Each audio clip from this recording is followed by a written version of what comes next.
Here comes Hewy, gonna give you the news. Time to watch his animated movie reviews, whether hand-drawn, CGI, puppets or clay. If you've got a good story, you'll be making his day. See you at the movies, cartoon movies. See you at the movies, hold on to. See you at the movies, like nobody's business. Hey, see you at the movies, animated movies that is.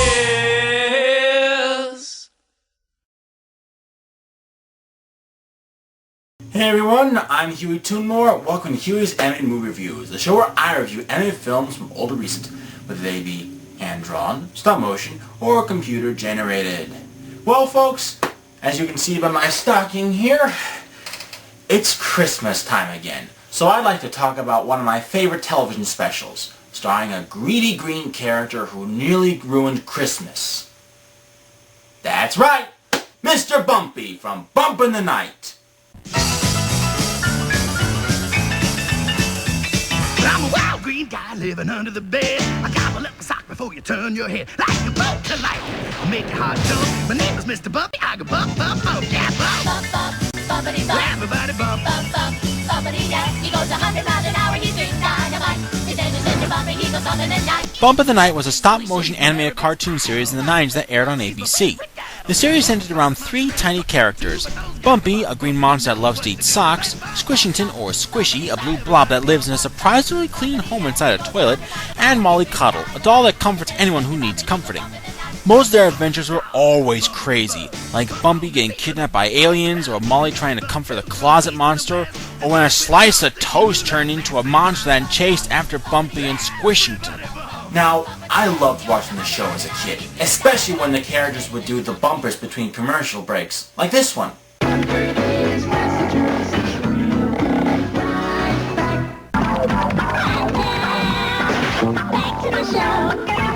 And for years, I had been waiting for this spectacular show to get a proper DVD release. I mean, there was a DVD released by Deke, but it only had a couple of episodes. It wasn't really that great. But last Christmas, my prayers were answered when I received the complete series DVD from Shout Factory. Now, I had watched every single episode on this set, except for their last episode, which happens to be a Christmas special. Now, usually a Christmas special can do one of two things to a TV show. It can either start one, like The Simpsons, or it can end one, like All Dogs Go to Heaven the series. This special falls into the latter category, but is it any good? Well, let's find out. Airing on television on December 9th, 1995, the special is Twas the Night Before Bumpy. The special begins at Bumpy's Karaoke Cafe as everyone is getting ready, not only for Christmas, but also for the holiday pageant. However, Bumpy, voiced by Jim Cummings, is too busy planning a way to get Santa's gift bag, as he had set a large trap for him when he arrives. Where have you been? Preparing a big Mr. Bumpy welcome for Santa. And the bag of presents snatch. The second the big guy in red comes down that chimney, his bag is mine. Unfortunately, Squishy, voiced by Rob Paulsen, comes along looking for Bumpy and sets off all the traps. Hello?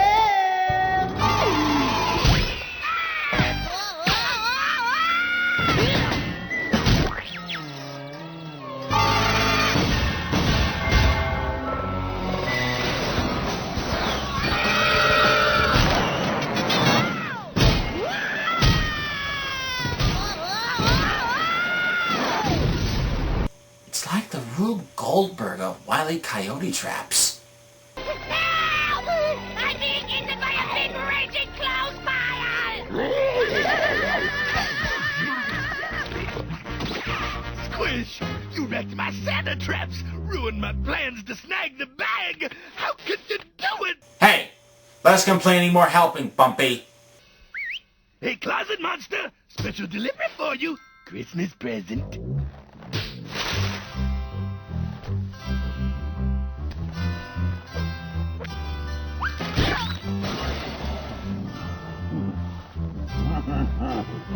Not what I expected, but okay. Weird. That present should have been crammed full of nitroglycerine. You mean like this one?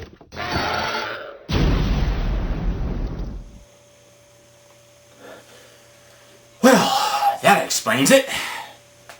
After the explosion, Squishy checks himself to see if he's okay, but makes a shocking discovery. Feet. Feet. I ain't got no feet, Mr. Bumpy! But Squish, you never did have any feet. You only figured this out now, Squish? Oh, go ahead. Rub it in, why don't you? Just because I'll never be able to do the things bipeds do. Pedal a bicycle. Forget it. Play football without feet? I'd be humiliated. Even if I broke the world record for the mile, they'd put an asterisk next to it saying, done by a footless blob of ooze. Good old Bumpy Vision. One of my favorite parts of the show. Still makes me wonder how they pulled it off. Oh, sorry, Squish. I didn't mean to interrupt. Please continue. I'll never tap dance. Tap dance? Yeah. It's always been my dream to close the holiday pageant with a rip-roaring tap dancing extravaganza. But this will never be, for I am without a foot to tap. So because Squishy is upset due to his lack of feet, Bumpy promises that once he gets Santa's bag, he'll give him the feet he needs. But Bumpy's chances of getting the bag haven't been successful after the past Christmases.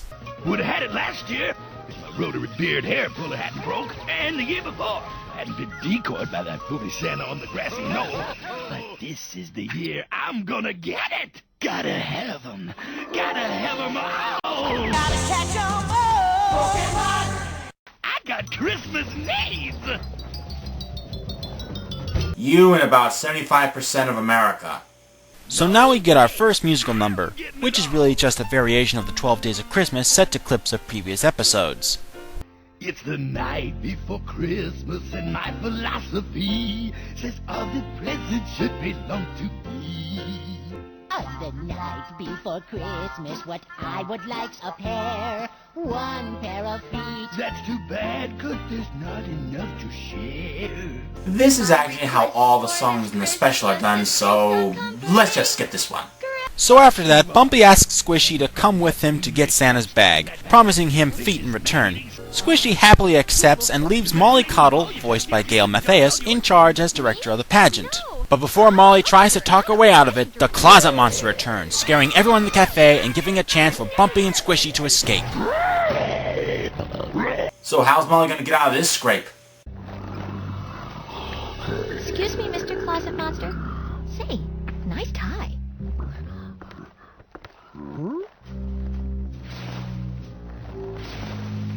Wow. The closet monster's kind of a pussy. So Bumpy and Squishy make their way to the North Pole via animated map travel. Unfortunately, they get lost in the jungle, Bumpy eats the map, and they meet up with an earthworm named General Joaquin, who is surprisingly voiced by Cheech Marin. He captures the two and has them join his army to take down his most dreaded foe of the jungle, which happens to be a bush. See, it's a killer. Look at the leaves. I got the most terrible rash from them last year. And now it's payback time! And this isn't strange to me. I once heard that the cartoon hero went to war against a tree when he had too much sugar. Here's Johnny!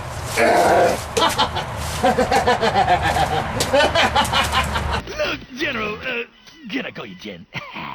We'd really like to help out on this dangerous mission of yours, but we got business at the North Pole. Yeah, right. We're gonna see Santa about a bag of presents. Santa? You mean Señor Claus? El hombre en rojo. If that's the man in red, yeah. Why, you know him? All I know is that I try to ride him. Every year I try, asking for my heart's desire, and every year I am foiled by my cursed lack of hands. I can neither hold a pencil nor tap on a keyboard. I can't even tap on the simple Morse code. SOS! SOS! Well, I could tap, but then I would have to use my head, and then I might injure my little worm brain by repeat the conking of the cabeza, and then... Okay, we get the picture. What you need are hands. Atomic-powered bionic ones, if I'm not mistaken. See, such hands would be most useful in my conquest. To say nothing of my attempts to play catcher for the Los Angeles Dodgers. Tommy Lasorda is my hero. Bumpy then asks Joaquin to tunnel them to the North Pole in exchange for a pair of bionic hands for him to use. Joaquin agrees, and the three make their way to the North Pole via underground. Now, what happens next is another variation of a famous Christmas carol, Deck the Halls to be exact, with more footage of previous episodes. Peanut butter's great with jelly, fa la la la la la la la la. Underarms are good smelling. La la la la la la la. Yeah, skipping this. Meanwhile, back at the karaoke cafe, Molly isn't getting much respect filling in for talent director, and there hasn't been much progress with the show. So, Molly decides to take action and take charge of the whole production in a rather unexpected way. On your feet and dancing before I take a hairy wombat to you! Yikes! What got under her skirt? Molly then orders another character, Phil Silverfish, voiced by Jason Alexander, to practice his number for the pageant. And surprisingly, it's a Hanukkah song. Not only that, but the most famous one, the dreidel song. Oh, once I had a dreidel, I made it out of clay. When it was dry and ready, a dreidel I did play. When I was in my cradle, I made you out of clay. I loved you then, my dreidel, but where are you today?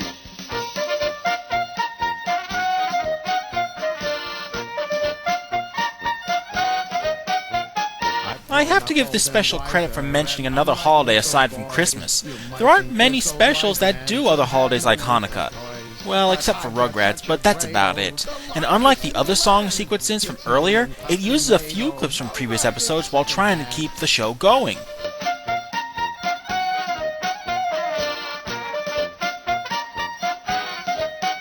You call that holiday singing? Ha! I call it bug with a throat infection. Try it again, and this time, be merry or else. Move it or lose it! Jeez, Molly, it wasn't that bad of a performance. Meanwhile, Bumpy, Squishy, and Joaquin continue their way to the North Pole, but find themselves derailed in Stonehenge.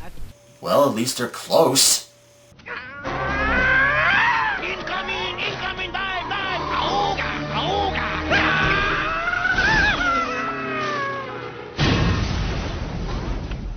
The hummingbird has landed. If you could call it a landing.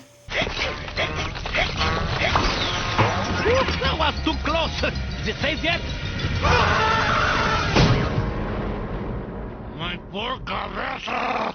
I've heard of whack-a-mole, but smash the worm? Ugh, pretty messy.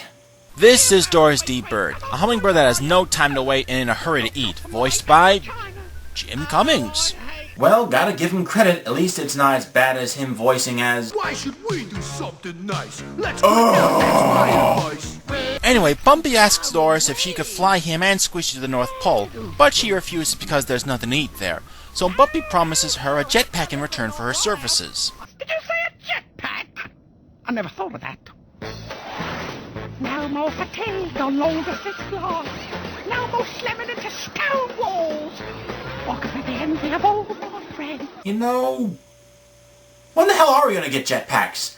I mean, if we have the technology to make flat-screen TVs, smartphones with touchscreen, video games with motion control, and 3D technology, why aren't there any jetpacks? Well, I've been working on a jetpacks myself. Oh, any luck, Sam? Well...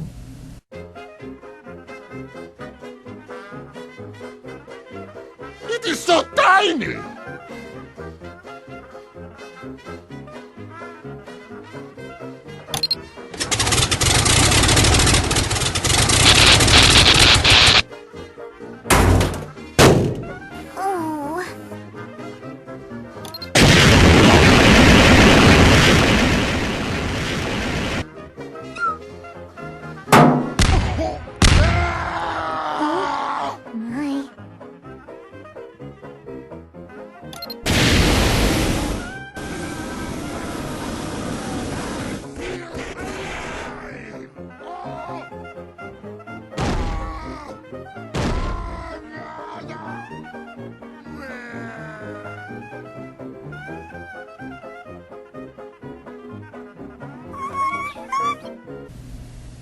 Not really.